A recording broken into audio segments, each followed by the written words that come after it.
Hello student, मैं engineer Brajesh Kumar Singh आप सभी का आपके अपने YouTube चैनल एमए स्टडी में स्वागत करता हूं। चलिए, आज का टॉपिक है डिटरमिनेंट दैट मींस सारणी। यह टॉपिक आपके एग्जाम पॉइंट ऑफ व्यू से काफी इम्पोर्टेंट है, क्योंकि बोर्ड एग्जाम में इस टॉपिक से 5 to 7 मार्क्स का क्वेश्चन पूछा जाता है और साथ ही साथ कॉम्पिटिटिव एग्जाम में भी इस टॉपिक से एक क्वेश्चन 4 मार्क्स का पूछा जाता है। तो इसलिए इस वीडियो को आप लोग अंत तक जरूर देखें। चलिए, अब हम लोग स्टार्ट करते हैं। डिटरमिनेंट, जिसको हिंदी में सारणी बोला जाता है। अब होता है क्या एक्चुअल में डिटरमिनेंट, इसको समझने का कोशिश करेंगे। देखेंगे, बहुत ही इजी टॉपिक है।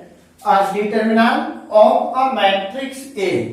जब भी आप कोई मैट्रिक्स ए दिया गया हो, उस मैट्रिक्स का यदि डिटरमिनेंट निकालने के लिए बोला जाए तो आप डिटरमिनेंट को डिनोट किससे करेंगे? डिटरमिनेंट ऑफ ए मतलब DET ऑफ ए लिखेंगे। डिटरमिनेंट का फर्स्ट 3 लेटर जो होता है DET, तो लिखेंगे डिटरमिनेंट ऑफ ए। क्लियर बात?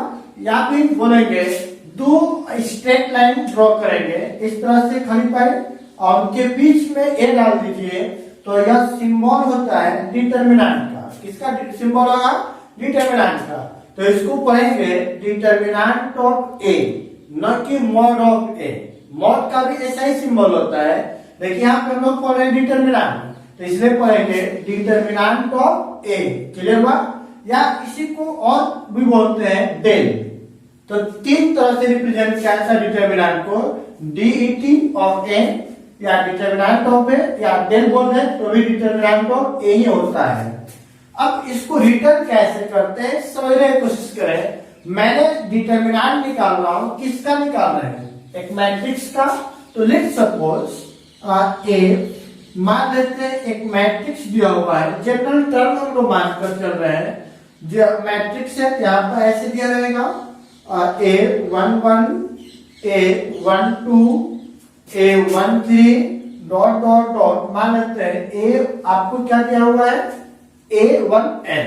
उसके बाद A21 A22 A23 dot dot dot A2n।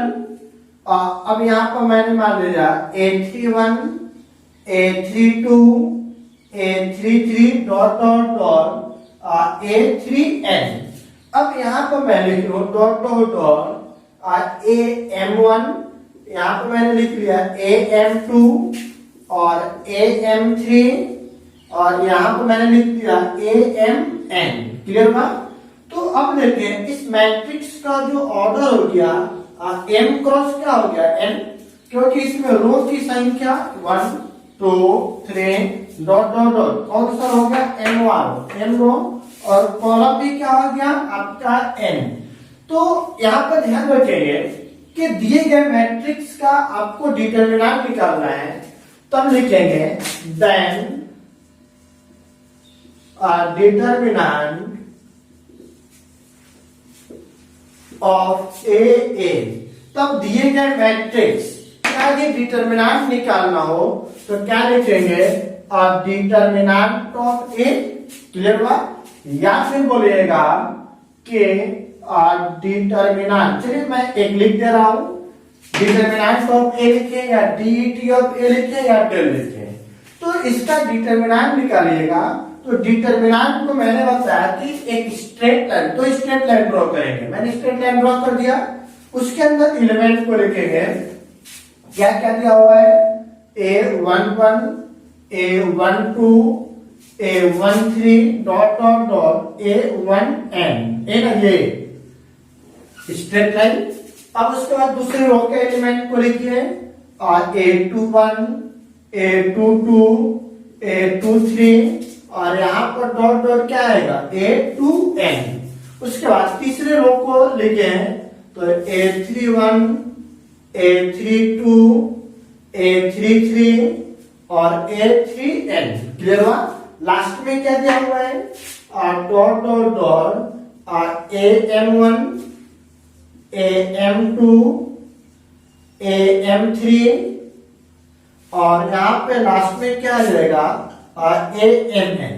तो यह आपका क्या निकल गया डिटरमिनेंट। तो अब समझेंगे, मैंने एक जनरल टर्म लिखा है यहाँ पर कि किसी भी मैट्रिक्स को यदि डिटरमिनेंट में चेंज करना हो तो नथिंग, कुछ भी नहीं करना है, बस यहाँ पे जो आप मैट्रिक्स का सिंबल बना रहे थे, मैट्रिक्स का सिंबल कैसा बन रहा था, मतलब इस तरह से आयताकार बॉक्स में। अब उसी मैट्रिक्स का यदि डिटरमिनेंट निकालना हो तो बस करना क्या रहता है, ये जो आयताकार बॉक्स बनाया गया था उसको दो खड़ी लाइन में रिप्रेजेंट कर देंगे तो आपका मैट्रिक्स बन जाएगा डिटरमिनेंट में। और अंदर का जो एलिमेंट है, इस एलिमेंट को एज इट इज लिखते हैं, उसमें किसी भी तरह का कोई चेंजिंग नहीं करते हैं। क्लियर हुआ? बस चेंज क्या होता है, जो आपका रेक्टेंगुलर बॉक्स है वो रेक्टेंगुलर बॉक्स दो स्ट्रेट लाइन में कन्वर्ट हो जाएगा और एलिमेंट को एज इट इज लिखेंगे तो यह आपका कन्वर्ट हो जाएगा मैट्रिक्स डिटरमिनेंट में। क्लियर है? क्लियर है यहाँ तक? कोई डाउट इसमें? और एक चीज यहाँ पे ऑलवेज नोट में याद रखेंगे, नोट जब भी आप डिटरमिनेंट निकालिएगा तो वह डिटरमिनेंट हमेशा स्क्वायर मैट्रिक्स का होता है। क्लियर हुआ? Determinant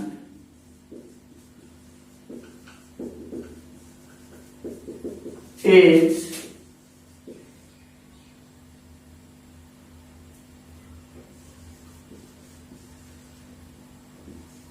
always of square matrix. Clear बात? यदि आपका मैट्रिक्स स्क्वायर मैट्रिक्स नहीं है तो इसका डिटरमिनेंट निकालना संभव नहीं है। इसका मतलब यहाँ पे क्या हो जाएगा, m और n दोनों आपस में क्या हो जाएगा, बराबर। यदि m और n दोनों बराबर होगा तभी तो डिटरमिनेंट आपका मैट्रिक्स स्क्वायर मैट्रिक्स होगा और उस स्क्वायर मैट्रिक्स का हम लोग क्या निकालेंगे, डिटरमिनेंट। क्लियर है यहाँ तक? कोई डाउट इसमें किसी को? नहीं। तो चलिए अब हम लोग देखते हैं इसके आगे कि डिटरमिनेंट को कैसे सोल्व करेंगे। क्लियर हुआ? कितने ऑर्डर का डिटरमिनेंट रहेगा तो उसको कैसे सोल्व करके उसका वैल्यू फाइंड आउट करेंगे, देखते हैं। अभी तक मैंने सिर्फ डिटरमिनेंट के सिंबल को समझे हैं कि डिटरमिनेंट को रिप्रेजेंट कैसे करेंगे, मैट्रिक्स को डिटरमिनेंट के रूप में लिखेंगे कैसे, उसको सोल्व करने के बारे में मैंने अभी नहीं देखा, सिर्फ उसको रिप्रेजेंट करने का तरीका देखा। अब इसको सोल्व करने का क्या तरीका होगा उसको देखते हैं हम लोग। Determinant of a matrix of order 1। वैसे मैट्रिक्स का डिटरमिनेंट जिसका ऑर्डर क्या दिया गया है 1, कैसे सॉल्व करेंगे, कैसे लिखेंगे, इसको देखिएगा। लेट सपोज लेट आपको एक मैट्रिक्स दिया हुआ है जिसका एलिमेंट आपको एक ही एलिमेंट दिया हुआ है। क्यों एक ही है? क्योंकि इस मैट्रिक्स का ऑर्डर कितना दिया हुआ, 1, तो बोल सकते हैं 1 क्रॉस 1 होगा। 1 ऑर्डर मतलब 1 क्रॉस 1, एक ही रो और एक ही कॉलम। अब इसका डिटरमिनेंट निकाला जाए तो बोले देन और डिटरमिनेंट ऑफ ए। तो इस मैट्रिक्स का डिटरमिनेंट क्या होगा, देखिए इसके डिटरमिनेंट को रिप्रेजेंट करेंगे determinant of A.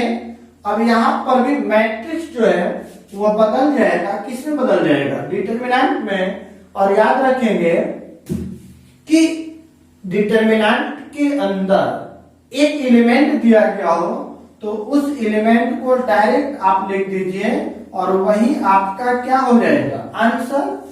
For example मैं बोल सकता हूं कि ये एक मैट्रिक्स है जिसका एलिमेंट, एक मैट्रिक्स है जिसका एलिमेंट आपको क्या दिया गया 3। तब बताइए देन इसका डिटरमिनेंट निकालिएगा तो डिटरमिनेंट बराबर क्या, determinant of 3 is equal to 3। यही आपका क्या हो गया, आंसर। क्लियर है आता है? चलिए एक और एग्जांपल लेते हैं हम। जैसे आपको एक मैट्रिक्स दिया हुआ है जिसका एलिमेंट क्या दिया हुआ है 5, तब बोला जाए। इसलिए डिटर्मिनेंट ऑफ ए मतलब -5 का डिटर्मिनेंट। तो -5 का डिटर्मिनेंट मैंने क्या बताया कि एक ऑर्डर का यदि मैट्रिक्स निकाला जाए तो डिटर्मिनेंट के अंदर जो भी एलिमेंट रहेगा वही आपका आंसर होगा। तो -5 का डिटर्मिनेंट -5। अब आप कहेंगे कि यदि मॉड निकालते हैं तो माइनस का प्लस हो जाता है, लेकिन यहां पर हम लोग मॉड नहीं निकाल रहे हैं, मॉडुलस नहीं पढ़ रहे हैं, डिटर्मिनेंट पढ़ रहे हैं। आपको डिटर्मिनेंट निकालना है। तो डिटर्मिनेंट निकालना है तो करना क्या है कि आपके अंदर डिटर्मिनेंट के अंदर एक एलिमेंट जो दिया गया है उस एलिमेंट को हम लोग डायरेक्ट लिख दीजिए, वही आपका आंसर हो जाएगा। कोई दिक्कत नहीं। तो अब आगे देखते हैं।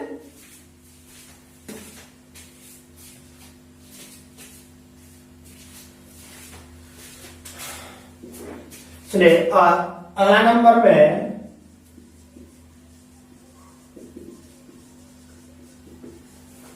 Determinant of matrix of order 2 मतलब सेकेंड ऑर्डर के मैट्रिक्स का डिटर्मिनेंट समझेंगे आप। आपको दिया गया लेट ए एक मैट्रिक्स है जिसका ऑर्डर 2 है। तो 2 ऑर्डर का मतलब क्या, 2 रो और 2 कॉलम। तो मतलब A11 और A12, A21 और A22 क्लियर है यहां तक। चलिए अब इसका मुझे निकालना हो, देखिए इसमें 2 रो और 2 कॉलम दिया गया है। अब इसका हमें निकालना हो क्या, डिटर्मिनेंट। तो क्या लिखेंगे, देन डिटर्मिनेंट इज क्या होगा डिटर्मिनेंट, देखते हैं। क्या लिखेंगे, determinant of A is equal to बोले A11, A12, A21, A22 clear है। अब देखिए सोल्व कैसे करते हैं, इसमें इसको मल्टीप्लाई करें, मुख्य विकर्ण मेन डायगोनल को मल्टीप्लाई करेंगे तो क्या बनेगा A11 N2 और A22। अब उसके बाद सिंबल देते हैं माइनस का, उसके बाद नॉन डायगोनल को मल्टीप्लाई करिए तो A21 और यहाँ पे क्या बन जाएगा A12 और यही आपका डिटर्मिनेंट का वैल्यू हो जाएगा। क्लियर है यहाँ तक, कोई डाउट इसमें किसी को नहीं। तो बस सिंपल से याद रखें कि आपको 2 ऑर्डर का डिटर्मिनेंट दिया गया हो तो उसको सोल्व करेंगे तो मेन डायगोनल को मल्टीप्लाई करेंगे, माइनस करेंगे, नॉन डायगोनल को मल्टीप्लाई करते हुए और सोल्व कर देंगे, आपका आंसर हो जाएगा। कोई डाउट इसमें किसी को नहीं। चलिए देखते हैं एक दो एग्जाम्पल के साथ ये कैसे सोल्व करेंगे। एग्जाम्पल नंबर फर्स्ट आपको दिया गया A is equal to 2, 3, 4 and 5, ठीक है। तो बोला जाए then determinant of A equal to what, किसका वैल्यू निकालें, डिटर्मिनेंट ऑफ ए का। तो चलिए देखिए चूंकि ए का डिटर्मिनेंट निकालना है तो क्या लिखेंगे, determinant of A is equal, यहां पर भी सिंबल को मैट्रिक्स का जो सिंबल है उसको हटा करके डिटर्मिनेंट का सिंबल लगाएंगे। अब क्या करेंगे, मुख्य विकर्ण को गुणा करेंगे, 5 गुणा के 10 माइनस, अब इसको गुणा करिए, पहले इसको गुणा मैंने कर लिया 5 गुणा के 10। अब मुख्य विकर्ण के अलावा जो है उसको मल्टीप्लाई करिए तो 4 तिहाई 12, तो 10 में 12 घटाएंगे 10 माइनस 12 तो कितना निकल गया -2 और यही आपका क्या हो गया आंसर। क्लियर है आपका ये। और चलिए दूसरा नंबर एग्जाम्पल देखते हैं। यदि आपको डायरेक्ट बोल दिया जाए कि x 5 2 1 बराबर आपको दिया गया 10, तो बोला जाए कि x is equal to what. तो कैसे सोल्व करेंगे समझिएगा। ये तो आपका डिटर्मिनेंट है, मैट्रिक्स तो है नहीं कि बदलूंगा, डायरेक्ट आपको डिटर्मिनेंट दिया गया है, तो पहले इसको मल्टीप्लाई करते हैं। तो x इंटू 1 x, फिर किसका चिन्ह माइनस। अब इसको मल्टीप्लाई करेगा तो क्या बनेगा 5 गुना के 10 इक्वल टू कितना है 10। इधर माइनस में इधर जाएगा तो प्लस में, तो 10 प्लस 10, तो x बराबर कितना निकल गया 20, और यही आपका क्या हो गया आंसर। क्लियर है ये। चलिए अगला क्वेश्चन भी करते हैं। जैसे आपको दिया गया है, मान लेते हैं x, यहां पर दिया गया 2x 3 एंड 5। क्लियर है। उसके बाद बोला जाए कि 15 हो, देन x का वैल्यू निकाले। तो कैसे निकालेगा अब आप ही लोग बताइएगा, समझेंगे आप। पहले इसको मल्टीप्लाई करेंगे तो कितना बनेगा 5x, फिर इसको मल्टीप्लाई करेंगे तो 3 गुना के 6x बराबर क्या दिया 15। 5 में से 6 घटेगा तो माइनस x बराबर 15, इधर माइनस में आ जाएगा तो प्लस में हो जाएगा, तो क्या निकल जाएगा x बराबर -15, और यही आपका क्या हो गया आंसर। कोई दिक्कत इसमें किसी को नहीं। चलिए एक और एग्जांपल मैं करता हूं। जैसे आपको दिया गया है यहाँ पर 2x 5 3 2, इसके बराबर एक मैट्रिक्स दिया गया है, और यहाँ पर बोल दिया जाए कि 3 4x 5 एंड आपको दिया गया 10, देन बोला जाए x बराबर 1। तो आप ही लोग बताइए पहले किसको मल्टीप्लाई करेंगे इसको, तो 2 गुना के 4x, यहाँ पर 5 किया है 15 इक्वल टू, यहाँ पर भी सोल्व करें 10 किया है 23, माइनस इसको सोल्व करेंगे 5 के 20x, इधर माइनस में इधर आएगा तो प्लस में, तो 4x प्लस 20x 30, इधर माइनस में इधर जाएगा तो प्लस में, तो बोले 20 और 4 24 x बराबर, यहाँ पर ऐड करेंगे कितना बन जाएगा 45, इधर गुना में इधर आएगा तो भाग में, तो x बराबर 45 बटा में 24 कटेगा। देखिए यहाँ 15 यहाँ 45, और यहाँ पर क्या होगा 3 के 24, तो क्या बन गया 15 बटा में 8, किसका वैल्यू निकल गया x का, और यही आपका क्या हो गया आंसर। कोई दिक्कत इसमें किसी को नहीं। क्लियर है ना। चलिए मैं एक दो एग्जांपल्स आपको दे रहा हूं, आप लोग घर से बनाएंगे। जैसे आपको बोल दिया जाए पहला नंबर में कि 3x 4, और यहां पर दे दिया जाए 4x and 5 is equal to 20, तो x बराबर 1। तो लास्ट में x का ही वैल्यू निकालना है। दूसरा नंबर में दिया गया 9x 4x 3 and 5 is equal to 20/3। तीसरा नंबर में दिया जाए आपको दे दिया जाए 3 4 2x and 5x is equal to 9x 3 और 2x एंड 5, और फोर्थ नंबर में दे दूं मैं, दिया गया है 2x 3 3x 5 is equal to 2x 4x 10 and 2। तो बोला जाए कि देन x बराबर हुआ।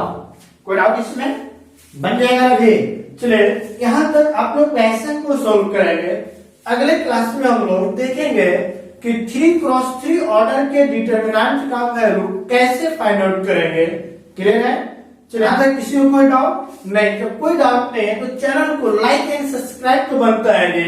चलिए सभी लोग फटाफट चैनल को लाइक एंड सब्सक्राइब करें ताकि आने वाले वीडियो का नोटिफिकेशन आप तक पहुंच सके। Thank you.